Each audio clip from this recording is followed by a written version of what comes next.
ہم انسان کسی کے بارے میں نہیں کہہ سکتے کہ بھئی یہ جنتی ہے یا دوزخی ہے، لیکن قرآن میں اللہ تعالیٰ نے لکھ دیا ہے جنتیوں والے کام کریں گے تو آپ جنت میں جائیں گے۔ دیکھیں بہت آسان بات ہے، آپ جنت والے لوگوں کے سے کام کریں گے تو آپ جنت میں یقیناً جائیں گے، کیوں کہ اللہ نے لکھ دیا ہے۔ اللہ تعالیٰ نے لکھ دیا ہے قرآن میں کہ والعاقبۃ للمتقین، عاقبت آخرت کامیابی جو ہے وہ متقین کے لیے ہے، یعنی جنت اعدت للمتقین، میرے نہیں الفاظ، اللہ کے ہیں۔ اللہ نے فیصلہ کرنا ہے جنت میں کون جائے گا، یہ ہمیں اللہ بتائے گا، اور اللہ نے بتا دیا ہے۔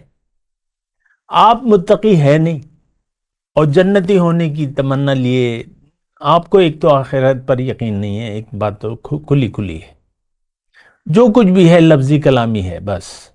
اللہ اکبر اللہ اکبر اللہ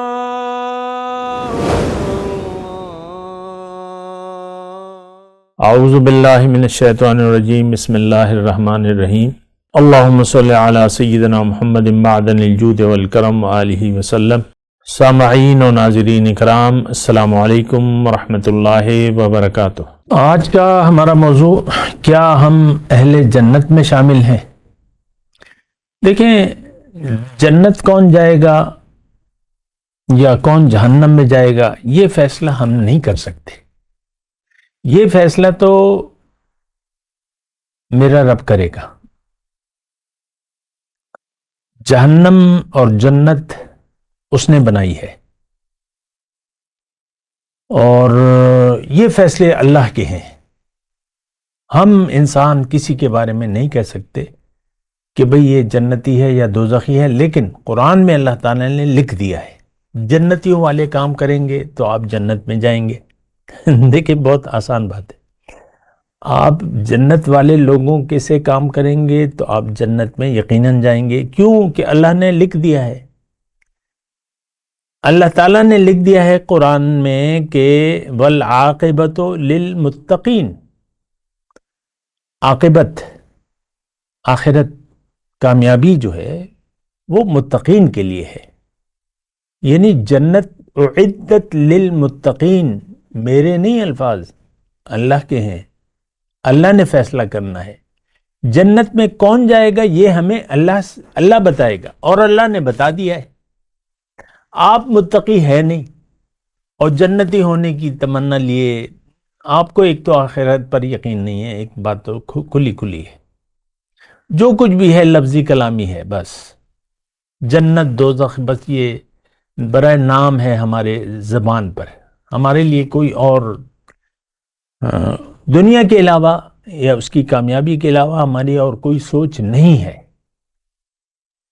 تو میں آپ کو ایک بات کہہ رہا ہوں کہ جنت میں کون جائے گا اور دوزخ کن لوگوں کے لیے اللہ تعالیٰ نے بنائی ہے، تو یہ تو اللہ تعالیٰ کی جنت ہے اور اسی کی دوزخ ہے، یہ اس کے فیصلے ہیں، اور وہ فیصلہ اس نے کر دیا ہے، اس میں کوئی شک و شبہ نہیں ہے، اور وہ بڑا آسان ہے۔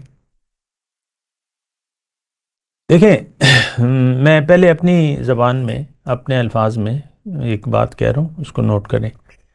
اگر آپ دنیا کا دھوکہ اگر آپ کو نہیں لگا ہے اور آپ نے اللہ کو پہچان لیا ہے، نہیں، اپنے آپ کو پہچان لیا ہے، اللہ کو اپنی منزل بنا لیا ہے، آپ کو پتہ لگ گیا کہ بھئی مجھے تو اللہ تعالیٰ نے اپنے لیے بنایا ہے اور میں نے تو اللہ کے پاس جانا ہے، میں تو اللہ کا ہوں، انا للہ و انا الیہ راجعون۔ دیکھیں، یہاں پہ میں رک کے ایک بات کہوں گا، یہ انا للہ و انا الیہ راجعون پہ ہم اللہ کے ہیں، تو اس کا تو ظاہری بھی مطلب اگر آپ لیں تو وہ بھی ٹھیک ہے، اور باطنی مطلب لیں تو وہ بھی ٹھیک ہے۔ ہماری تخلیق اللہ نے کی ہے، ہمارا مالک اللہ ہے، ہمارے ظاہر کا مالک۔ اس وقت بھی ہمارے جسم میں یعنی حکم الہی نافذ ہے، جو قانون ہے، جو بھی دنیا کا قانون ہے، ہمیں اللہ نے بنایا ہے، ہمارے ظاہر کو، هو الذی یصورکم فی الارحام کیف یشاء، اپنے ہاتھوں سے بنایا ہے اللہ تعالیٰ نے ہمیں. قرآن میں خلقت بیدی، تو ظاہر کا مالک بھی اللہ ہے. آپ اپنے بارے میں آپ یہ نہیں کہہ سکتے میں نے خود اپنے آپ کی تخلیق کی ہے یا میں نے بنایا ہے یا اس میں میرا کوئی کسی قسم کا کوئی کردار ہے. آپ کا رنگ، آپ کے نقوش جیسے بھی ہیں، آپ کا قد جو بھی ہے، وہ اللہ کے فیصلے ہیں.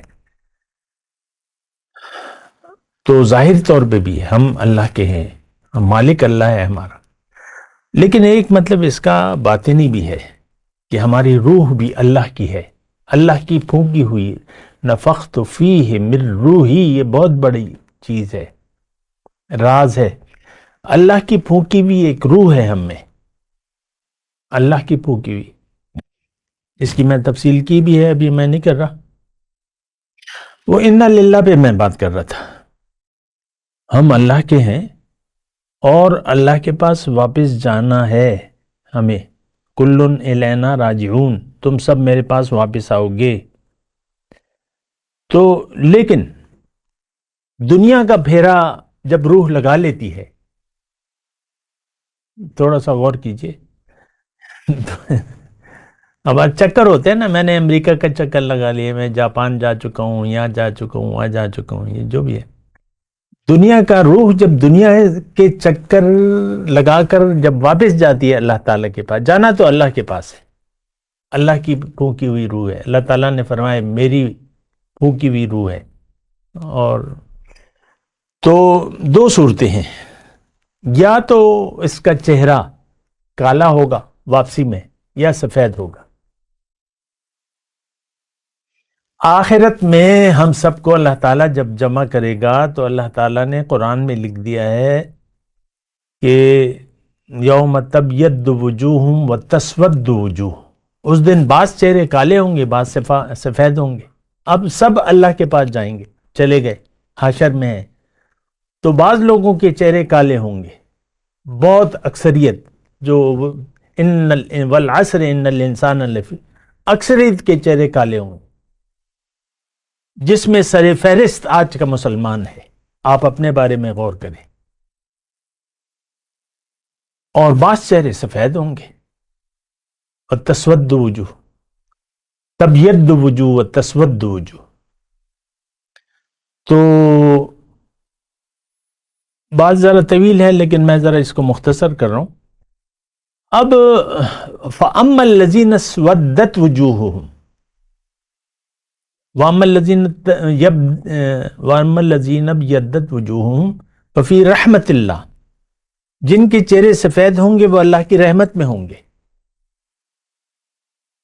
اور جن کے چہرے کالے ہوں گے وہ اللہ کے غضب کا شکار ہوں گے. دیکھیں آخرت میں آپ کو کھلے طور پہ کہہ رہا ہوں، آخرت میں یہاں سے جب جائیں گے تو دو صورتوں میں سے ایک صورت کا سامنا آپ کو کرنا پڑے گا. قرآن میں اللہ تعالیٰ نے فریق فی الجنت و فریق فی السعیر، ایک ٹولی جنت میں ہوگی، دوسری ٹولی دوزخ میں ہوگی. وفی الآخرۃ عذاب شدید و مغفرۃ من اللہ، آخرت میں یا تو شدید عذاب ہوگا یا بخشش ہوگی.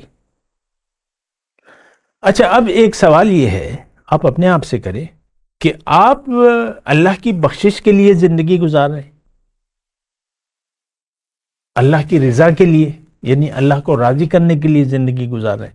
کیا آپ کا مدعی زندگی اللہ ہے اور آخرت کی کامیابی ہے یا دنیا کی کامیابی ہے؟ لیکن آپ تو خاموش ہیں. میں کہہ دیتا ہوں لیکن کہ آپ دنیا کے لیے زندگی گزار رہے ہیں، اور میں آپ کو کہہ رہا ہوں کہ آپ کا چہرہ اس وقت بھی کالا ہے، کالا سیاہ. آج کے امت مسلمہ کا چہرہ کالا کالا سیاہ ہے.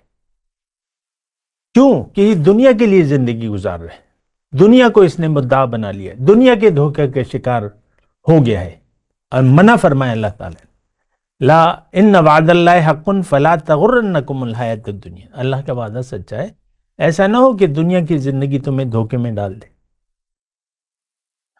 تو دھوکہ تو لگ گیا ہے، شدید دھوکہ ہے.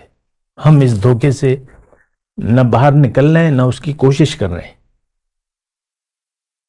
ہماری دنیا سے نظر ہٹتی نہیں ہے. دنیا چاہیے بس جیسے بھی ہو. یہ تو بڑی خطرناک سوچ ہے. لیکن میں اہل جنت کی بات کر رہا تھا. دیکھیں، فریق فی الجنت و فریق فی السعیر، ایک ٹولی جنت میں ہوگی اور ایک ٹولی دوزخ میں ہوگی. لا یستوی اصحاب النار و اصحاب الجنہ، اصحاب الجنت هم الفائزون. اللہ تعالیٰ نے فرمایا کہ اہل جنت اور اہل دوزخ برابر نہیں ہو سکتے، اہل جنت ہی کامیاب ہوں گے. اب یہاں ہم جنت کے طالب نہیں ہیں، طالب ہیں ہم دنیا کے فائدے کے. دنیا آپ دیکھ لیں نا، آپ کی نظر میں دنیا کے فائدے کی کتنی زیادہ اہمیت ہے، کتنی زیادہ شدید محبت ہے. دنیا حاصل ہو بس کیا کمال ہو جائے گا، ڈالروں کی اگر برسات ہو جائے گی. تو دیکھیں، ایک دھوکے والی سوچ ہے اور یہ ایک تباہ کن سوچ ہے. یہ سوچ دیکھیں، آخری الفاظ کہہ رہا ہوں میں اس نشست میں، دنیا کا دھوکہ اگر آپ کو لگ گیا پھر اللہ کی رضا کی آپ کے لیے اہمیت نہیں ہوگی، دنیا کے فائدے کی آپ کے لیے اہمیت ہوگی. دنیا حاصل ہو جیسے بھی ہو، دنیا دنیا دنیا. تو پھر اس میں کیا ہوگا کہ تقویٰ اور عمل صالح آپ کے لیے اس کی کوئی اہمیت ہی نہیں ہوگی.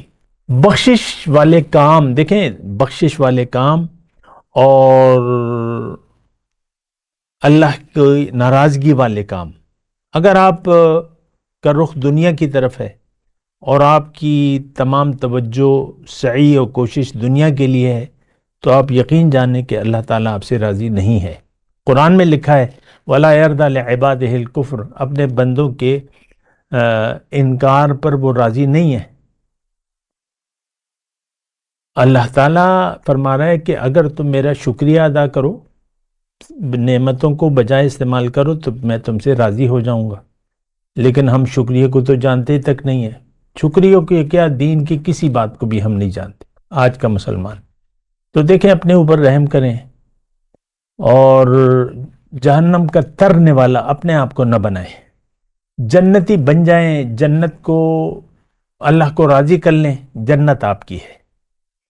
ہم اللہ کو ناراض کرنے کی بھرپور کوشش کر رہے ہیں. یہ رویہ، یہ سوچ چھوڑ کے مومنانہ سوچ اپنائیں.